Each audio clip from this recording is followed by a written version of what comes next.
The Nameless Prince, an urban fairy tale.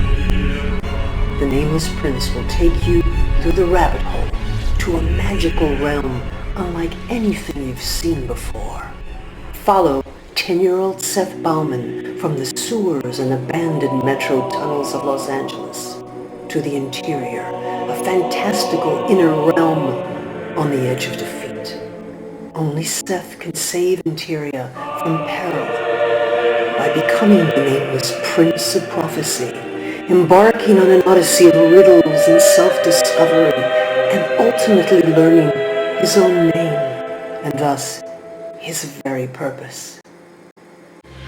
Discover the greatness that lies within. Discover the Nameless Prince.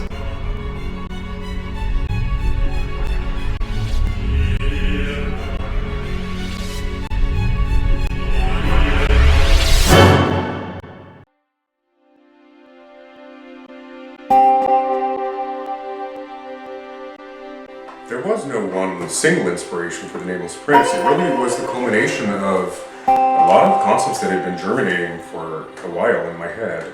And, specifically, I think I had always wanted to write a through the rabbit hole concept. I've talked about the hero's journey, but specifically through the rabbit hole, meaning the protagonist visits a magical realm or an alternate realm, usually through a portal, and a mythical creature appears to him or her.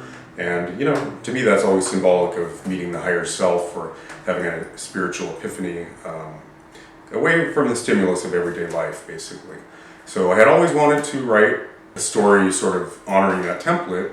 And then a couple things happened in a very condensed span of time that really inspired it to all just come together at the right hand. Everything just kind of clicked at the right time, and synchronicity played its part, and the creative process worked, and it all just felt right every so on the LA Wash. I just happened to look down among the little islands down there, and like Seth, just decided to abandon all reason and abandon all the pressing things I had to do that day, and just walk down there among the islands. And I saw basically what Seth saw, and not much more fantastical than I describe it in the book. A series of islands, like a homeless colony, and then ultimately a ramshackle tin hut with smokestacks and a water wheel churning, powering the colony. So I carried that image around for a while, and then literally 2 years later I did the same thing. I went down into the wash and took a little walk, and it was gone. So I just love the idea of a magical realm that can appear or disappear at will. And then I was just beginning to germinate on the concept, or actually formulate the concept and outline it, and two more things happened. I had been asked to do a music video for a friend of mine who's a singer-songwriter, and she gave me her lyrics, and I was germinating on them and really trying to come up with a concept for the music video, and as often happens, woke up with the solution. I dreamt a very linear narrative to the lyrics of the song. So inspired, I thumbnailed it and I wrote out a really great pitch for her, and it didn't fly. Her and the producer felt that they weren't, right on the mark. But I was so inspired by them, I kind of tucked them in my back pocket, and thank God they became the cornerstone images of the Nameless Prince. And I won't say too much, but it has to do with the sleeping goddess. So a bit later, another thing happened that really directly affected or inspired the concept, and that is Michael Jackson died. I had no particular connection to Michael. I grew up, of course, with the Jackson 5, and I remember when his solo career took off, and definitely admired him, but I really had never bought an album. I was not connected really in any way. But when he died, I just was touched by how many people the world over were literally shedding a tear for this man. And I've had that reaction before when Princess Diana died. Didn't know her from Eve or Adam, but felt that I had a connection to her in that I think she enforced major social change on the planet and spiritual evolution. And I think, now and then somebody comes along who has that kind of impact.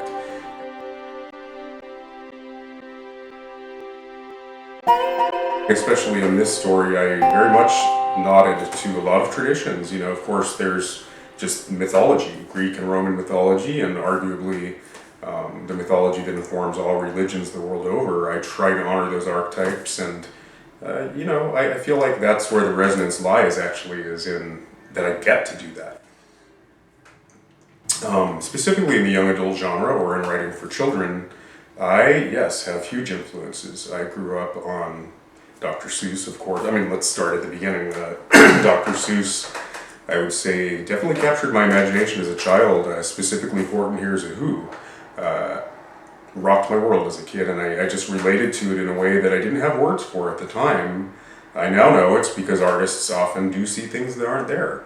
So Horton, who sees or believes in this little entire world on a speck of dust on a tiny clover, was living basically what I would later realize was my reality. I'm not going to remember the writer's name, but there was a book called Jerome that really rocked my world as a kid. It was a very psychedelic 70s sort of illustrated book with a pretty profound concept. So, I think the things that I did respond to as a kid still resonate for me today, and there's a reason for that. I like to challenge children and not dumb things down for them. So thank God there was literature like that taught me how to live in the world. Very simply just a frog that was turned into a prince, but he still felt and looked like a frog and had to prove to himself and the villagers that greatness was within despite his appearance. Of course, Shel Silverstein and his simplicity and minimalism always spoke to me, and I cite him as an influence. Roald Dahl, of course. Then Arnie Akron, they got a little older, and I got into hardcore fantasy in the form of J.R.R. Tolkien and C.S. Lewis. So, of course, there's little nods to those traditions and genres. And then more recently, more contemporary, Neil Gaiman, I'm in awe of. I love the darkness and embracing the duality. I grew up, of course, on classic literature, so F. Scott Fitzgerald and Steinbeck and Emily Bronte and Dickens, and I just really love the rich tradition of classic literature.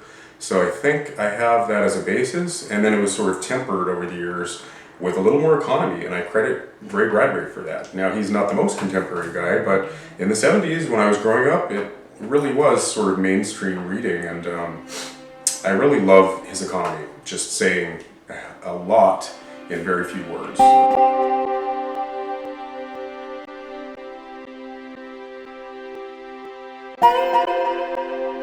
Of course, I think, it's been said that if you sort of analyze the writings of an author, every character can be seen as a different aspect of his or her psyche, and especially within the structure of one piece.